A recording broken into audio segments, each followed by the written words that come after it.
50 বছর ধরে একটা দেশকে রাডারবিহীন থাকতে হচ্ছে, স্যাটেলাইটবিহীন থাকতে হচ্ছে, পারমাণবিক কোনো অস্ত্র নাই, নিউক্লিয়ার কোনো মিসাইলস নাই, কোনো জিওপলিটিক্যাল বড় বড় রাষ্ট্রের সাথে অ্যালায়েন্স নাই।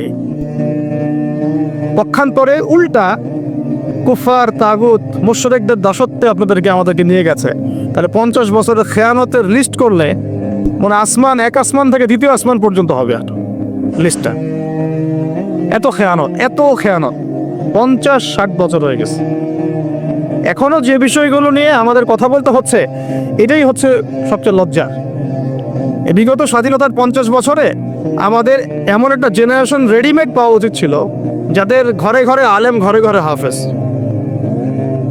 এখন ঘরে ঘরে খুঁজলেও বোম মারলেও আলেম বের হয় না, ঘরে ঘরে খুঁজে ছান মারলে একটা করে হাফেজ বের হয় না, আলেম বের হয় না।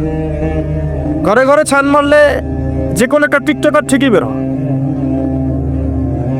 এই বাস্তবতা আর আমাদের স্বপ্নের মধ্যে আসমান জমি পার্থক্য আছে।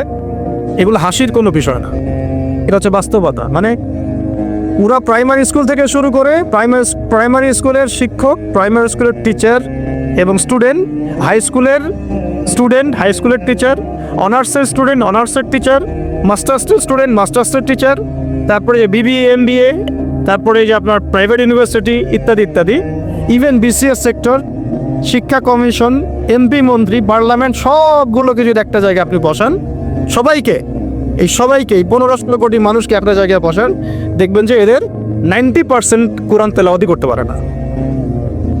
50 বছর হয়ে গেছে স্বাধীনতার। তাহলে কাদেরকে নিয়ে আপনি হিন্দুস্তানকে মোকাবেলা করতে চাচ্ছেন? কাদেরকে নিয়ে আপনি যে রামবাম, প্রগতিশীল এবং এই ইসকনকে মোকাবেলা করতে চাচ্ছেন? কাদেরকে নিয়ে? আবেগ দিয়ে তো হবে না। আর তাদের ব্যাপারটা তো এতই স্ট্রং, তারা তো এমনভাবে তাদের মানে আগ্রাসন লালন করছে যে ওরা যদি পারত এখন পুরো বাংলাদেশটাকে ওদের মানচিত্রভুক্ত করে ফেলত। ষড়যন্ত্র কিন্তু এই পর্যন্ত, এটা আমরা বুঝি আর না বুঝি। আর আমরা তো খুব সাম্প্রদায়িক সম্প্রীতির বয়ান দিচ্ছে এখন আর কি। বিগত সময়ে কিছু রাজনীতি হয়েছে জঙ্গিবাদ শব্দ দিয়ে রাজনীতি করা হয়েছে। এটা থাকুক আর না থাকুক, বায়বীয়ভাবে একটা প্রতিষ্ঠা করার চেষ্টা করা হয়েছে, এটা দিয়ে রাজনীতি করা হয়েছে। সবাই সবার স্বার্থে কথাটাকে ব্যবহার করেছে। আসলে এটাকে বায়বীয় শব্দ ছিল, কোনো অস্তিত্ব না। এখন রাজনীতি করা হচ্ছে নতুন করে সংখ্যালঘু শব্দ দিয়ে। কি দিয়ে? সংখ্যালঘু। তো সংখ্যালঘু শব্দ দিয়ে যে রাজনীতি করা হয়, তো সংখ্যালঘু যারা, তারা সংখ্যাগুরু কমিউনিটির মধ্যে সাইফুর রহমানকে এভাবে দিনে দুপুরে কুপিয়ে হত্যা করে কিভাবে? আমরা তো সংখ্যাগরিষ্ঠ, তো সংখ্যাগরিষ্ঠ মানুষের মধ্যে একজনকে সংখ্যালঘু একজন হত্যা করে কিভাবে? এর আগে ফরিদপুরে হয়েছে, আমরা তখনও সাম্প্রদায়িক সম্প্রীতির বলি আওড়াইলাম। চট্টগ্রামে হইল, এখনো সাম্প্রদায়িক সম্প্রীতির বলি আওড়াচ্ছি। ঠিক আছে? এবং আমাদের সবাইকে বোঝানো হচ্ছে যে সবাই শান্ত থাকেন, কেউ কোনো রকমের টু শব্দ করবেন। আচ্ছা, করলাম না, টু শব্দ করলাম না, শান্ত থাকলাম, ধৈর্য ধরলাম, ঠিক আছে। এরপরে যদি আরো 10 জনকে মারা হয় তখন আপনি আমাকে গ্যারান্টি দেন যে মারা হবে না। আপনারা আমাদেরকে গ্যারান্টি দেন যে মারা হবে না। যদি মারা হয় তখন আপনি বলছেন মারা হবে না ইনশাআল্লাহ, ঠিক আছে। যদি মারা হয় তখন, এখন আমি ধৈর্য ধরলাম, এখন আমি সাম্প্রদায়িক সম্প্রীতির কথা বললাম, এখন আমরা চুপ থাকলাম, কেউ এগ্রেসিভ কোনো ভূমিকায় গেলাম না, এবং যাওয়া উচিত না, ঠিক আছে, খালাস। আর আপনি আমাকে গ্যারান্টি দেন এই ঘটনাগুলো আগামীতে ঘটবে না। প্রশাসন গ্যারান্টি দেন, সরকারে যারা আছেন গ্যারান্টি দেন। দিতে পারবেন? যদি দিতে না পারেন, কেন পারবেন না? যদি দিতে না পারেন তাহলে গ্যারান্টি কেন দিতে পারবেন না? তার মানে আপনি প্রশাসন ফেল করেছে এখানে। সেই ভাইকে হত্যা করা হয়েছে, সেই ভাইয়ের হত্যাকারী যদি 20 জন 30 জন হয়, প্রশাসনের পক্ষে এটা কোনো বিষয় না 30 জনকে কারাগারে নিয়ে আসা এবং আচ্ছা মতো রিমান্ডে সিদ্ধ ডিম ঢোকানো, কোনো বিষয় না। রিমান্ডে ওলামায়ে কেরামের পা ভেঙে দিতে পারেন, তাহলে এটা কেন পারছেন না? তাহলে আপনারা আসলে আমাদেরকে কানাকে মক্কা দেখাচ্ছেন। এই তো। এখন যদি গ্যারান্টি না দিতে পারেন, তার মানে এই সমস্যাটা থাকতে পারে। গ্যারান্টি না দিতে পারার অর্থই হচ্ছে আপনি নিজেই ভয় পাচ্ছেন, নিজেই আপনি শিওর না যে সমস্যাটা আসবে কিনা। কারণ আপনি জানেন যে আমি সমস্যাটাকে ডিল করতে পারি না, আসতেও পারে, এই জন্য আমি গ্যারান্টি দিতে পারছি না। আমাদের উপদেষ্টাদেরকে বলেন গ্যারান্টি দিতে যে এরকম ঘটনা আগামীতে আর কখনো ঘটবে না। আমরা তো সবাই শান্ত আছি, কেউ তো একটা টাকাও পর্যন্ত দেয়নি, কাউকে দিয়েছেন? আচ্ছা ঠিক আছে, আবার আমি প্রশ্ন করছি, যদি গ্যারান্টি না দিতে পারে এবং না দিতে পারাটাই তাদের ব্যর্থতা, এবং এর যদি উপযুক্ত বিচার তারা করতে না পারে, না করতে পারাটাই ব্যর্থতা সংখ্যাগরিষ্ঠ মুসলিম রাষ্ট্রে, তাহলে এই ঘটনা যদি আগামী 1 বছরে, 2 বছরে, 5 বছরে আবারও রিপিটেড হয় এবং একজনের জায়গায় 3 জন, 4 জন, 5 জন, 10 জন পর্যন্ত পৌঁছায়, তখন আপনাদের ভাষাটা কি হবে? তখন আপনারা কি ভাষায় কথা বলবেন আর আমাদেরকে কি বুঝাবে? এটা আমার প্রশ্ন। আরও প্রশ্ন আছে, সাইফুর রহমান যদি আপনার ছেলে হইতো তাহলে কি হতো? সাইফুর রহমান যদি আমাদের উপদেষ্টাদের কেউ হতো তাহলে কি হতো? সাইফুর রহমান যদি আমাদের যে ওলামায়ে কেরামগণ, শ্রদ্ধার সাথেই বলছি, বিনয়ের সাথে, আপনাদের যদি ছেলে হতো আপনারা কি সেম কথা বলতেন কিনা? সাইফুর রহমান যদি আপনার মেয়ের জামাই হতো তাহলে আপনি সেম কথা বলতেন কিনা? এই জায়গাগুলো তো অনেক গ্যাপস আছে। আমাদের এত স্বার্থপর চিন্তা চেতনা যে আমার তো আর নিজের ছেলে মরে নাই, আমার তো আর নিজের ভাইকে মারা হয় নাই, আপনি তো তাকে আপনার ভাই মনে করতে পারছেন না। এখন পর্যন্ত আপনি সাইফুর রহমানকে আপনার ভাই মনে করতে পারেন নাই। সবাই চুপ। আর আমাদের কিছু সুরসুরি মানহাজের কিছু মানুষ আছে, সুরসুরি আর গিরগিটি মানহাজ, মানে তাগুতের নাম এক্স হইলেও তার পক্ষে, ওয়াই হইলেও তার পক্ষে, জেড হইলেও তারই পক্ষে, সবসময় চুপ। একদম সুরসুরি মার্কা ঠান্ডা ঠান্ডা মানহাজ মানুষকে দেওয়া হয় এবং তারা একটু জনপ্রিয়, এই কারণে জনগণও চুপ হয়ে যায়। তাদের একটা স্ট্যাটাস দেখে মানুষ চুপ। আমার তো আকাবির, আমার তো অমুক, আমার স্কলার এই বলছে, আমার শায়েক এই বলছে, বাস আমি চুপ। আপনি তো নিজের চিন্তাটাকে বিক্রি করে দিয়েছেন মানুষের কাছে, নিজের চিন্তাটাকে আপনি বিক্রি করে দিয়েছেন। একজন সেলিব্রিটি স্কলার এসে একটা স্ট্যাটাস দিল যে সবাই শান্ত থাকেন, কেউ কোনো কথা বলবেন না। কেন কথা বলবো না আমি? শান্ত থাকেন বলার আগে আপনার বলা উচিত ছিল যে আমার ভাইকে এভাবে মারা হয়েছে, আমি এর তীব্র নিন্দা জানাই এবং এর বিচার আমি দাবি করি। তারপরে আপনি বলতে পারতেন আপনারা শান্ত থাকেন, আমরা বিষয়টা ডিল করছি। এই যে ব্রেন ওয়াশ, এই যে আমাদের একটা জজবাকে এভাবে দমন করে দেওয়া হচ্ছে, এর ফলাফল কিন্তু আপনাদেরকে ভোগ করতে হবে। আচ্ছা ঠিক আছে, 10 জন মারা হলো, চুপ করে থাকেন, ভালো কথা। আরো 100 জন মারা হলে তখনই কি চুপ করে থাকবেন? যদি একটা জেলার উপর আক্রমণ হয় তখনই কি চুপ করে থাকবেন? আপনারা শয়তান থেকে পালাতে চাচ্ছেন, কিন্তু শয়তান তো আপনাকে ছাড়বে না। আপনি কিছু বলেন আর নাই বলেন, আমি বলছি না এখনই বলেন, আমি বলছি আপনি এই হত্যার উপযুক্ত বিচার আমাদের সামনে নিশ্চিত করেন। জাতির সামনে এই 20-30 জন লোককে হাজির করে প্রকাশ্যে ফাঁসি দিয়ে দেখার যে হ্যাঁ আমরা সাইফুর রহমানের পক্ষে আছি। কিছুই করতে পারেন নাই পর্যন্ত, আপনারা কিছুই করতে পারেন নাই। ফরিদপুরের ঘটনা কিছু করতে পারেন নাই। এরকম ঘটনা বিচ্ছিন্ন না, এরকম ঘটনা বাংলাদেশের লাস্ট 5 বছরে এবং বিগত 15 বছরে অনেকগুলো হয়েছে। কিছু ঘটনা আমরা জেনেছি, কিছু ঘটনা আমরা জানি না, বেশিরভাগই আমরা জানি না। তো এই যে সমস্যাগুলো আমি সিরাত থেকে কেন বলছি, কারণ সিরাতে আপনাকে এগুলো সমাধান দেবে। আর এই বিষয়টা আমাকে খুব পীড়া দিচ্ছে ভিতর থেকে, যেটা আমাদের আচরণ, আমরা যে এত বেশি মানে দাসত্বের একটা ইয়াতে চলে আসছি, মেজাজটা আমাদের দাসত্বের মধ্যে চলে আসছে। আমরা শত্রুর চোখে চোখ রেখে কথাই বলতে পারি না। শত্রুর চোখে চোখ রেখে কথা না বললে তো সে আমাকে দাম দিবে না। কই, সে তো চায়নার সাথে এসব ডিল করতে পারে না, সে তো ইভেন পাকিস্তানের সাথেও তো পারে না। পাকিস্তানে কি খুব মুসলিমদের ঐক্য আছে নাকি? নাই তো। ওর ইন্টারনাল অবস্থা তো আমাদের চেয়ে অনেক সময় খারাপ। কয়েকটা পারমাণবিক বোম আছে, এই কারণে তার দিকে তাকাতে পারে না। স্বাধীনতার 50 বছরে কয়টা মিসাইল তৈরি করলেন? একটাও তো তৈরি করার ফিকির করলেন না। তাহলে বিগত 50 বছরের ইতিহাস যদি আমরা ঘাঁটি, তাহলে দেখব যে যত রকমের মানব রচিত তন্ত্রমন্ত্র আছে, এই তথাকথিত গণতন্ত্রই বলেন, আর এই জাতীয়তাবাদের কথাই বলেন, আর এই তথাকথিত ধর্মনিরপেক্ষতাবাদ, আর এই কমিউনিজম যা আছে সব ফেল করেছে।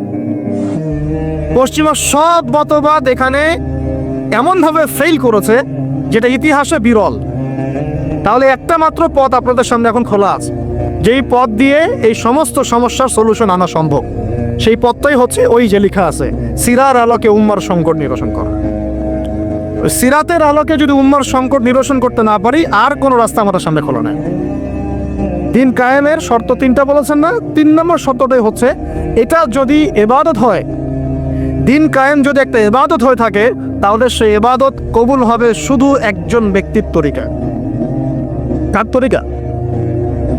মুহাম্মদ রাসূলুল্লাহ সাল্লাল্লাহু আলাইহি ওয়াসাল্লামের তরিকা। ইবাদত হতে হবে এক আল্লাহর জন্য, হালাল রিজিক থাকতে হবে, এবং তরিকা হতে হবে কার? মুহাম্মদ রাসূলুল্লাহ সাল্লাল্লাহু আলাইহি ওয়াসাল্লাম। তো মুহাম্মদ সাল্লাল্লাহু আলাইহি ওয়াসাল্লামের তরিকাই হচ্ছে সিরাত, যেটার মধ্য দিয়ে আমরা দিন কায়েম করবো ইনশাআল্লাহ। আর কোনো রাস্তা খোলা নাই। যত তন্ত্রমন্ত্র নিয়ে আসো, যত তন্ত্রমন্ত্র, এখন তো 4টা-5টা আছে, আরও যদি নতুন কোনো তন্ত্রমন্ত্র নিয়ে আসে, তারপরেও এই জাতির মুক্তির কোনো পথ নাই সিরাত ছাড়া। এখন আমাদেরকে আগে সিরাত পড়তে হবে ভাই, সবাইকে আগে সিরাতটা পড়তে হবে। সিরাত পড়লে পরে আপনারা বুঝতে পারবেন যে ইনশাআল্লাহ তাআলা কোন পথে আমাদেরকে হাঁটতে হবে। এখানে টপিক অনেক ডিপ দেওয়া হয়েছে, অত ডিপে গেলে আমাদের সারা রাত চলে যাবে। আমি শুধু ভাষা কয়েকটা পয়েন্ট বলতেছি, একটু মনোযোগ দেন।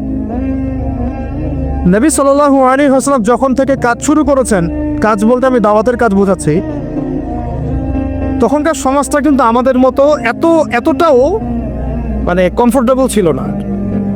একটা অমুসলিম রাষ্ট্রে তিনি দাওয়াতের কাজ শুরু করেছেন। মক্কা কি ছিল? একটা মুসলিম রাষ্ট্র না অমুসলিম রাষ্ট্র? অমুসলিম একটা রাষ্ট্রে তিনি অ্যাজ এ নবী তার দাওয়াতের কাজ শুরু করেছেন। সুবহানাল্লাহ।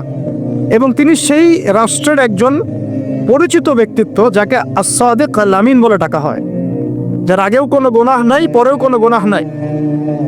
এমন একজন ব্যক্তিত্ব তিনি, যার আগেও কোনো গুনাহ নাই, পরেও কোনো গুনাহ নাই, এবং তিনি একটা অমুসলিম রাষ্ট্রে ওহী প্রাপ্ত হয়ে দাওয়াতের কাজ শুরু করলেন। আর আমরা তো মুসলিম রাষ্ট্রে বসে আছি, আমরা তো মক্কায় নাই। আমরা কি মক্কায় আছি? আমরা তো মক্কায় নাই। যদি মক্কায় না থাকি, তাহলে এরকম নতজানু পররাষ্ট্রনীতি কেন? আমরা যদি মক্কার মতো পরিবেশে না থাকি, তাহলে এত নতজানু পররাষ্ট্রনীতি কেন? তাহলে ভারতের মধ্যে আমাদের যে মুসলিম ভাইরা আছে, তারা কি করবে? তাহলে ভারতে যে মুসলিম ভাইরা আছে, তারা কি করবে? তারা কি ওদের পা ধরে করবে, সালাম করবে? হিন্দুদের পা ধরে সালাম করবে?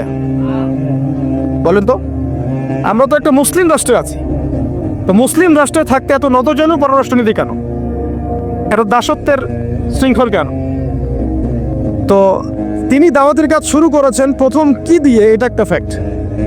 আমরা আসলে আলোচনাগুলো আপনাদের চাইতে তাদের শোনা দরকার, যারা আলোচনা যারা করে। আর মানে আমি চাই বেশি বেশি তাদের সাথে কনভারসেশন করতে, যারা উম্মাকে নিয়ে ফিকির করেন, দাওয়াতের কাজ করতে যান, বা মুআল্লিম বা আলেম বা হাফেজ, তাদের সাথে কথা বলা দরকার। তাদেরকে আগে বোঝানো দরকার বিষয়গুলো। অনেকেই বুঝেন না। অনেকে বায়াবিও দাওয়াতি কাজ করছেন উইদাউট এনি প্ল্যাটফর্ম। অনেকে দাওয়াতি কাজ করছেন উইদাউট এনি কানেকশন উইথ উলামা। আলেমদের সাথে কোনো কানেকশন নেই, দাওয়াতের কাজ করতে আসেন। একটা বায়াবিও প্ল্যাটফর্ম ক্রিয়েট করে রাখতেছেন। কথা বলছি না? আমি আপনাদেরকে পুরা পথ পদ্ধতি এখানে গিলায় খাওয়াই দিতে পারবো, কিন্তু বিশ্বাস করেন, গিলে খাওয়ার পরে আপনি কিছুই করতে পারবেন না। কেন পারবেন না? আপনার কোনো অ্যাসোসিয়েশন নাই, কোনো ফাউন্ডেশন নাই, কোনো সংগঠন নাই, কোনো রাজনৈতিক ক্ষমতা নাই, কোনো রাজনৈতিক দলও নাই, রাজনৈতিক কোনো অ্যাপ্রোচও নাই। কিন্তু একটা সেকুলার রাজনৈতিক দল আপনার চেয়ে ভালো ফিল্ড ওয়ার্ক করতে পারবে, কারণ তার চেইন অফ কমান্ড আছে। আমাদের তাওহীদপন্থীদের কোনো চেইন অফ কমান্ডই নাই। বলে আসতেছি বিগত 5 বছর 10 বছর থেকে একই বয়ান, মাথায় ঢুকে না জিনিসটা। চেইন অফ কমান্ড বলে একটা কিছু আছে, যেখানে একজন আমির নাই, যেখানে একজন ইমারা নাই, একটা আমির নাই, আসামউ ওয়া তাআ নাই, বায়আ নাই, যেখানে শুনলাম, মানলাম, আনুগত্য করলাম, আমির, মামুর, জামাআ, ইমারা এগুলো নাই, সেখানে তো চেইন অফ কমান্ড আসবে না। তাবলিগ জামাত কাজ করছে না? করছে কিনা? একটা শুরা পর্ষদ আছে না? শুরায়ে নিজামি আছে না? আমির আছে না? কাজ করতেছে, ফলাফল পাচ্ছে, মাশাআল্লাহ। জামাত ইসলাম কাজ করছে না? একটা চেইন অফ কমান্ড আছে, প্রত্যেকটা জেলায় জেলায় শাখা আছে, তারা তাদের উপরের লেভেল থেকে কোনো ডিরেকশন আসলে সেটাকে রুট লেভেলে বাস্তবায়ন করছে। তারপরে ধরেন যে ইভেন এই যে আওয়ামী লীগ চলে গেল, তার একটা চেইন অফ কমান্ড ছিল না?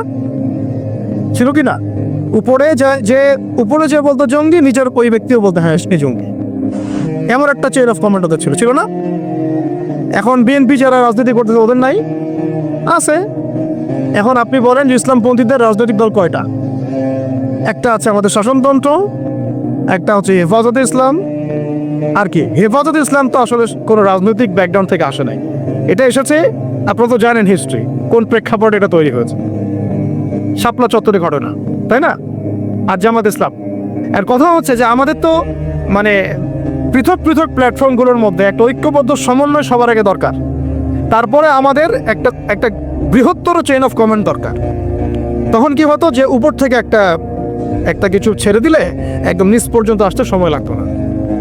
এখন এগুলোর বাইরে আমার যারা চান যে না কোরআন এবং হাদিস, ইসলামী ইমারা শরিয়া এগুলো বাস্তবায়ন হবে, দাওয়াতের সাথে সাথে জিহাদ থাকতে হবে, এবং আমরা কোনো গণতন্ত্র সেকুলারিজম এইসব পশ্চিমা আদর্শে যাব না, তারা ফেসবুকে বায়োবিও ঘুরে বেড়াচ্ছেন। সবাই ফেসবুকে বায়োবিও ঘুরে বেড়াচ্ছেন, ইউটিউবে ইন্ডিভিজুয়ালি কাজ করছেন, সবার নিজস্ব স্বতন্ত্র মার্কাস, মাক্তাবা ইত্যাদি ইত্যাদি, কোনো সমন্বিত প্রয়াস নাই। এইভাবে তো হবে না। এইভাবে কি হবে? সর্বোচ্চ এককভাবে কিছু দাওয়াত দেওয়া যাবে, কিন্তু নবী সাল্লাল্লাহু আলাইহি ওয়াসাল্লাম ওহী প্রাপ্ত হওয়ার পরেই দাওয়াতের যে কাজ শুরু করলেন, এটাই চেইন অফ কমান্ড। সুবহানাল্লাহ। একটা জামার মধ্যে তিনি সবাইকে নিয়ে আসছেন। খেয়াল করে দেখেন, প্রথম ওহী আসলো কি সংক্রান্ত? ইকরা বিসমি রাব্বিকাল্লাযী খালাক, এই তো পড়ুন আপনার রবের নামে যিনি আপনাকে সৃষ্টি করেছে। তো পড়া তিনি কি পড়তে পারতেন? তিনি তো পড়তেও পারতেন না। তিনি তো বলছিলেন যে মা আনা বিকারি, আমি তো পড়তে জানি না, তারপরে তাকেই পড়তে বলা হচ্ছে আপনি পড়ুন, কারণ এই জ্ঞানতাত্ত্বিক রেভলিউশন ব্যতীত সমাজ সংস্কার সম্ভব না। এখন আমরা সমাজ সংস্কার সবাই করতে চাচ্ছি, কম বেশি সবার জায়গা থেকে, পড়াশোনা কেউ করতে চায় না। আল্লাহর কসম করে বলছি, যারা ইভেন দাওয়াতের কাজ করছে এইসব জায়গায় আমরা যারা দাঁড়ায় আছি না, তাদের অনেকেই ওলামায়ে কেরামের সাথে কোনো তাআল্লুকই না, কোনো সিলেবাস নাই, কোনো পড়াশোনা নাই, কোনো ক্রাইটেরিয়া নাই, কোনো অ্যারাবিক শেখার কোনো ফিকির নাই, কোরআন শেখার কোনো ফিকির নাই, তাফসির শেখার কোনো ফিকির নাই। আমি দাওয়াতের কাজ করতেছি, সুবহানাল্লাহ, মানুষ আমাকে সেলিব্রিটি মনে করে, দ্যাটস অল। এভাবে হয়? এভাবে কি দাওয়াতের কাজ হয়? অথচ নবী সাল্লাল্লাহু আলাইহি ওয়াসাল্লামকে আল্লাহ পাক পড়তে বলছেন। তাহলে প্রথম দরকার আমাদের জ্ঞানতাত্ত্বিক রেভলিউশন। যেটা বললাম যে বিগত 50 বছরে অলরেডি আমাদের ঘরে ঘরে একজন করে আলেম, একজন করে হাফেজ থাকা উচিত ছিল। এটা বিগত 50 বছরের শিক্ষা সিস্টেমটা এমনভাবে সাজানো হয়েছিল যেটা একটা ধর্ম নিরপেক্ষ শিক্ষা সিস্টেম। এটা এই যে একটা ছেলে বসে আছে 30 বছর বয়স, ওর তো অধিকার ছিল যে সে এসএসসি এইচএসসি অনার্স মাস্টার্স লেভেলে এসে কোরআনের অর্থ করার যোগ্যতা অর্জন করবে। এটা তো রাইটস ছিল অ্যাজ এ মুসলিম কান্ট্রির একজন সিভিলিয়ান হিসেবে, তার রাইটস ছিল এটা যে আমি একজন মুসলিম কান্ট্রির সিভিলিয়ান, আমার রাইটস আছে স্কুলে গিয়ে কোরআন শেখার, কলেজে গিয়ে কোরআনের তাফসীর শেখার, অনার্স লেভেলে গিয়ে হাদিস পড়তে শেখার, হাদিসের মুতাআলা করার, ইভেন সে মাস্টার্সের পরে ইফতা দেওয়ার মতো যোগ্যতা অর্জন করতে পারতো যদি শিক্ষা সিস্টেমটার মধ্যে সমন্বয় থাকতো। কিচ্ছু করা হয় না এইসব লেভেলে। 50 বছর ধরে এই জাতিকে শিক্ষার অন্ধ করে রাখা হয়েছে। পিতা মাতাও তো মাশাআল্লাহ সুবহানাল্লাহ সেই করে কেউ, ছেলে 10 বছরে কিছু শিখুক না শিখুক, বাংলা ইংরেজি অঙ্ক তাকে শিখতে হবে, কোরআন হাদিস এগুলো তো কোনো বিষয় না। এগুলো কোনো বিষয় হলো আপনাদের কাছে? আল্লাহর কসম এগুলো দামি নাই। ওই একদিন দুদিন ওয়াজ মাহফিলে আইসার আবেগ দেখার, কোরআন হাদিসের পরে যদি মহব্বত থাকতো ছেলেকে তো আলেম বানাইতেন আপনি, ছেলেকে তো আপনি একজন হাফেজ বানাইতেন কমপক্ষে। আপনি তো ছেলেকে এমনভাবে গড়ে তুলেছেন আপনার জানাজাই পড়তে পারবে না। সেদিন আমরা টাঙ্গাইলে একজনের জানাজা পড়তে গেছে, এক পরিচিত ভাইয়ের আম্মা মারা গিয়েছেন। তো ওই দিনকে একটা আক্কেল হলো, শিক্ষা হলো যে যদি আপনি ছেলে মেয়েকে যদি আলেম না বানিয়ে যান, ছেলেকে যদি আলেম না বানিয়ে যান, সঠিক জানাজাটাও মনে হয় ভাগ্যে জুটবে না। হ্যাঁ, একটা মুনাসিব জানাজাও ভাগ্যে জুটবে না। তো আমাদের এই স্কুল কলেজ পড়ুয়া ছেলে মেয়েদের রাইটস ছিল এগুলো শিখতে পারে নাই। অনার্সে পরে তার বয়স কত? 20 থেকে 25 বছর। 25 বছরে সে 25টা সূরা জানে না, 25টা সূরার নামই জানে না, 25টা সূরার নাম বলতে পারে না। কোরআন বিধান কায়েম করতে আসছেন আপনি, সুবহানাল্লাহ, 25টা হাদিস বলতে পারেন না, 25 জন নবীর নামও বলতে পারে না। ইভেন আমাদের নবী সাল্লাল্লাহু আলাইহি ওয়াসাল্লামের সিরাতের জীবনীটা পাতলা কিতাবটাও সে কখনো জীবনে পড়ে দেখে না। এই অবস্থা মাস্টার্সেও বিসিএসও সব জায়গায় একই চলছে। বিসিএস এর যে ভাইবা হয় সেখানে কি ইসলাম ধরা হয়? বিসিএস এর ভাইবা যখন হয় তখন তাকে কোরআন তেলাওয়াত জিজ্ঞাসা করা হয়? তাহলে আপনি কোরআন তেলাওয়াত করতে পারেন না, রাষ্ট্র চালাবেন কিভাবে? কোরআনের সাথে কোনো তাল্লুক নেই, তার মানে আপনাদের কনসেপ্ট হচ্ছে রাষ্ট্র আলাদা, কোরআন আলাদা। রাষ্ট্র চালাতে কোরআন লাগে না, আপনার কনসেপ্ট এটাই। হ্যাঁ, না হলে তো কোরআন আপনি আনতেন সিলেবাসে, তাফসির আনতেন, হাদিস আনতেন, সিরাত আনতেন। আপনার কনসেপ্ট হচ্ছে রাষ্ট্র আলাদা, কোরআন আলাদা, হাদিস আলাদা, এগুলো পড়াশোনা আলাদা, ব্যাংকিং সিস্টেম, ইকোনমিক্স আলাদা, ইসলাম আলাদা, তাই না? রাজনীতি আলাদা, ইসলাম আলাদা, তারপরে সংস্কৃতি আলাদা, ইসলাম আলাদা, শিক্ষানীতি আলাদা, ইসলাম আলাদা। এই কনসেপ্ট হচ্ছে এদেশের 90% মানুষের কনসেপ্ট। এরা সবাই শিরকের মধ্যে আছে, আল্লাহর কসম করে বলতেছে, সবাই শিরকের মধ্যে আছে। এরা সবাই ধর্মনিরপেক্ষ, সেকুলার। বাদ দিয়ে আমরা যারা দাড়ি টুপিওয়ালা কিছু মানুষ আছি, আমরা একটু মৌলবাদী চিন্তা করি আর কি। আমরা চিন্তা করি যে ইসলাম ব্যক্তিগত জীবনেও থাকবে, সংস্কৃতির মধ্যেও থাকবে, শিক্ষানীতিতেও থাকতে হবে, অর্থনীতিতেও থাকতে হবে, ইভেন রাজনীতির মধ্যেও থাকতে হবে। এই কনসেপ্টটা না আসলে এখনো মুসলমান হনই নাই। এই কনসেপ্টটা না আসা মানে এখন পর্যন্ত কালিমা লা ইলাহা ইল্লাল্লাহ এটা বুঝেনি নাই আপনি, মুখে পড়েছেন, দ্যাটস অল। এই কারণেই তো লা ইলাহা ইল্লাল্লাহ পড়ার পরেও মোদির পা চাটান বসে বসে। এই কারণেই, কারণ ওই লা ইলাহা ইল্লাল্লাহ তো আপনাকে ওটা শিখাই নাই যে আপনি এক আল্লাহর সার্বভৌমত্বের স্বীকৃতি দেন নাই। এই হলো সমস্যাগুলো। তো সমস্যার গোড়ায় অনেক কথা আছে। এখন নবী সাল্লাল্লাহু আলাইহি ওয়াসাল্লাম কিন্তু দাওয়াতের কাজটা, এই যে সিরাতের আলোকে যেটা বলছেন, সমাজ সংস্কার এবং দিন প্রতিষ্ঠা এবং সমকালীন সব সংকট দূর করা, এটা শুরু করতে হবে জ্ঞানতাত্ত্বিক রেভলিউশন থেকে। পড়াশোনা করা শুরু করে দেন, আদারওয়াইজ আপনাদের সামনে ধ্বংস ছাড়া কিচ্ছু বাকি নেই। কি পড়াশোনা করবেন? অবশ্যই ইসলামিক কারিকুলাম থাকতে হবে। এরপরে আপনি জেনারেল লাইনের পড়াশোনা করেন, কোনো সমস্যা নেই। আর এই পড়াশোনা একা একা করা যাবে না, উস্তাদের সহবত লাগবে, ওলামায়ে কেরামের সহবত লাগবে। আমি তো এটা বলি যে আপনি কারো লেকচার শোনার আগে আপনি আগে চেক করবেন যে তার উস্তাদকে, কোথায় সে দিন শেখে, কার কাছ থেকে সে দিন শেখে, কোত্থেকে সে এই ইলমগুলো অর্জন করছে, তার লোক কোথায়। আবেগে ভাসলে হবে না এখন বিষয়টা। তো পড়াশোনার এখন যে আরও 20 বছর পড়াশোনা না করে আমি কোনো কাজ করতেই পারবো না এমনটাও না, কিন্তু পড়াশোনা আগে শুরু করেন। এখন আপনার কাজ পড়াশোনা শুরু করা, ইকরা বিসমি রাব্বিকাল্লাযী খালাকের হক আদায় করা এবং ওস্তাদের সহবতে থাকা। যেমন জেনারেল লাইনে পড়েছেন 20 বছর, একা একাই পড়েছেন না, প্রতিষ্ঠানে গিয়েছেন, ডেইলি ক্লাস করেছেন, টিচারের সহবতে ছিলেন, বেতন দিয়েছেন, ব্যাসে থেকেছেন, তারপরে আরও কি করেছেন? বাবার জমি বিক্রি করে দিয়েছেন, বাবা মায়ের জমি বিক্রি করে, সেম অন্তত পক্ষে এতটুকু যতটুকু আপনি জেনারেল লাইনের জন্য করেছেন, জেনারেল লাইনে যদি যতটুকু করেছেন, ত্যাগ, শ্রম, মেধা খরচ, কষ্ট স্বীকার করা, এর যদি অর্ধেকও যদি দিন শিক্ষার জন্য করতে না পারেন, আপনি নিজেও মুনাফেক, আমরা নিজেরাও মুনাফেক। তখন বেশক আমাদের মধ্যে নেফাকি আছে।